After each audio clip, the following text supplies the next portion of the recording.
Hello G, hello, this is me, your friend Sudo. I am back and I am back after a long time, but now I'm going to be very much consistent on this channel. I'm going to make a lot of videos. I'm in Chennai right now and मौसम बहुत अच्छा हो रखा है. Today I'm going to Hampi and I am very happy because last 2-3 बार मैंने plan किया था कि Hampi जाने का, हर बार cancel हो जाता था. As they say that if you want to travel back in time, go to Hampi. Hampi is also known as land of mysteries, heritage, culture, land of art, ancient ruins. ये तो वहीं जाके पता चलेगा कि what is Hampi and how is Hampi. As always, without wasting any time, let's go.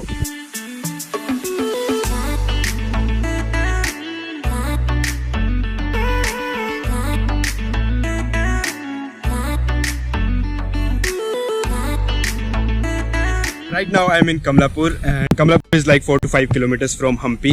So मैं यहाँ पे सुबह पहुँच गया था, काफ़ी थक गया था तो सो गया था. Now I'm feeling fresh. I'm staying in this government hotel and कहना पड़ेगा कि काफ़ी अच्छा होटल है, काफ़ी सफाई है यहाँ पे, काफ़ी ग्रीनरी है, प्लस बहुत ही पीसफुल से एरिया में बना हुआ है. मैं हम्पी में 3 दिन हूँ, सो मैं आराम से घूमना चाहता हूँ, आराम से एक्सप्लोर करना चाहता हूँ हम्पी को. And now I am going to Hampi and will see what we can do today. So let's go. अभी मैं हम्पी में हूँ और हम्पी जो है विजयनगर एम्पायर की एक टाइम पे कैपिटल हुआ करती थी और one of the richest city था ये पूरी दुनिया. अभी मैं हूँ विरूपाक्षा टेम्पल में, जो कि शिव जी के लिए डेडिकेटेड है एंड काफ़ी बड़ा टेम्पल है. प्लस जो सबसे मेन चीज़ यहाँ पे देखने वाली है, टेम्पल की वॉल्स में जो आर्ट की गई है वो बहुत ही अच्छी है. और सबसे मेन बात, जो ये टेम्पल जो यहाँ पे हम्पी में बनाए गए हैं वो बोल्डर्स और रॉक्स को काट के बनाए गए हैं. I mean that's really awesome. So वहाँ से लेके ये पूरा एरिया मंदिर तक, प्लस इस साइड भी, दोनों साइड जो है डबल स्टोरी, दुनिया की सबसे बड़ी मार्केट हुआ करती थी उस टाइम पे. That's really amazing. अभी मैं जा रहा हूँ माटंगा हिल सनसेट देखने.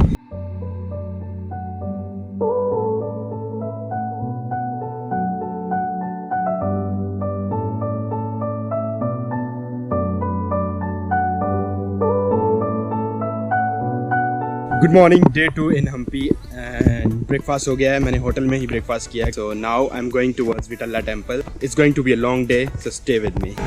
विटल्ला temple.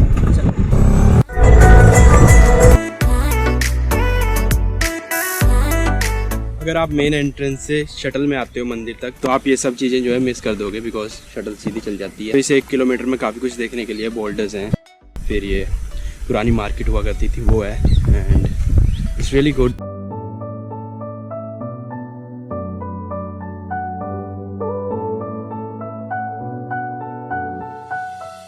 Right now I am in Vittala temple, जो कि लॉर्ड विष्णु जी के लिए डेडिकेटेड है एंड काफ़ी सारे मोन्यूमेंट्स हैं यहाँ पे. स्टोन चैरियट भी है जो कि डेडिकेट किया गया है गरुड़ के लिए, जो कि लॉर्ड विष्णु का वाहन हुआ करता था.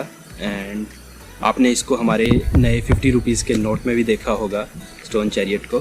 सो यहाँ पे पिलर्स भी हैं, अगर आप उसको बजाओ तो म्यूज़िक बजता है. Just kidding, these are not real ones. The real ones are now preserved, वो प्रोटेक्टेड एरिया में है. अगर बाई चांस आप लोग विटल्ला से विरूपाक्षा आओ या फिर विरूपाक्षा से विटल्ला आओ तो बाई वॉक आओ, बिकॉज जो बीच में सीनरीज हैं, प्लस काफ़ी मोन्यूमेंट्स भी हैं, फार्म्स भी हैं और बोल्डर्स भी हैं काफ़ी सारे. तो अगर आप लोग मेन रोड से आओगे तो आप लोग ये सब कुछ मिस कर दोगे. तो अभी मुझे यहाँ पे एक पेड़ दिखा और यहाँ पे काफ़ी ठंडी हवा चल रही है. अभी मैंने इंटरनेट में देखा 2-4 और इंटरेस्टिंग चीज़ें हैं यहाँ पे हम्पी में, जो कि मैं आपको इसी वीडियो में दिखाने वाला हूँ. तो मैं अभी 15 मिनट यहाँ पे रेस्ट करूँगा और उसके बाद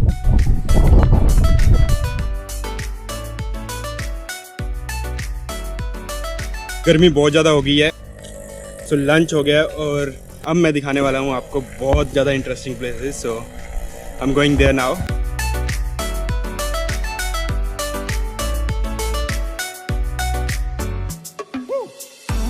ये है अंडरग्राउंड शिवा टेम्पल और यहाँ पे भी जो है डिस्ट्रक्शन हो रखी है, काफ़ी चीज़ें टूटी फूटी हुई हैं. मेरे माइंड में तो बस एक ही क्वेश्चन है कि जब डिस्ट्रक्शन नहीं हुई थी और डिस्ट्रक्शन से पहले कितनी सुंदर हुआ करती होंगी ये जगह. अभी भी कितनी अच्छी हैं, बट उस टाइम पे तो बात ही कुछ और होती होगी. हम्पी में आके काफ़ी क्वेश्चन अराइज होते हैं माइंड में, तो इट्स रियली गुड.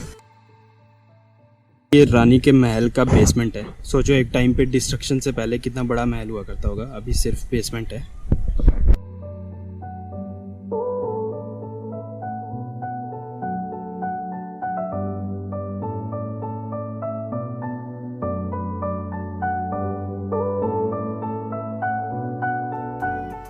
तो ये है रॉयल एनक्लोजर और यहाँ पे जो है मेन काम यहाँ पे होता था। जो राजा वगैरह डिसीजंस लेते थे वो यहाँ पे लिए जाते थे। एंड काफ़ी बड़ा एरिया है और देख के लगता है कि यहाँ भी एक टाइम पे बहुत ही तगड़ी साइट हुआ करती होगी। यहाँ पे जो है राजा का सीक्रेट रूम है नीचे, लेट मी शो यू। सो ये एरिया जो है यहाँ पे राजा और उनके खास लोगों की जो है सीक्रेट मीटिंग हुआ करती थी। ये जो है ये कोई नॉर्मल पत्थर नहीं है, तो इसमें खाना सर्व हुआ करता था सोल्जर्स को।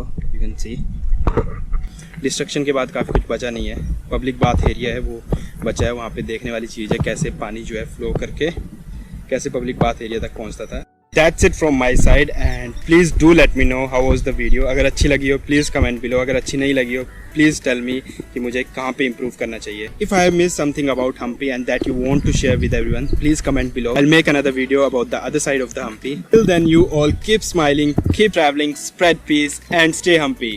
See you in my next video।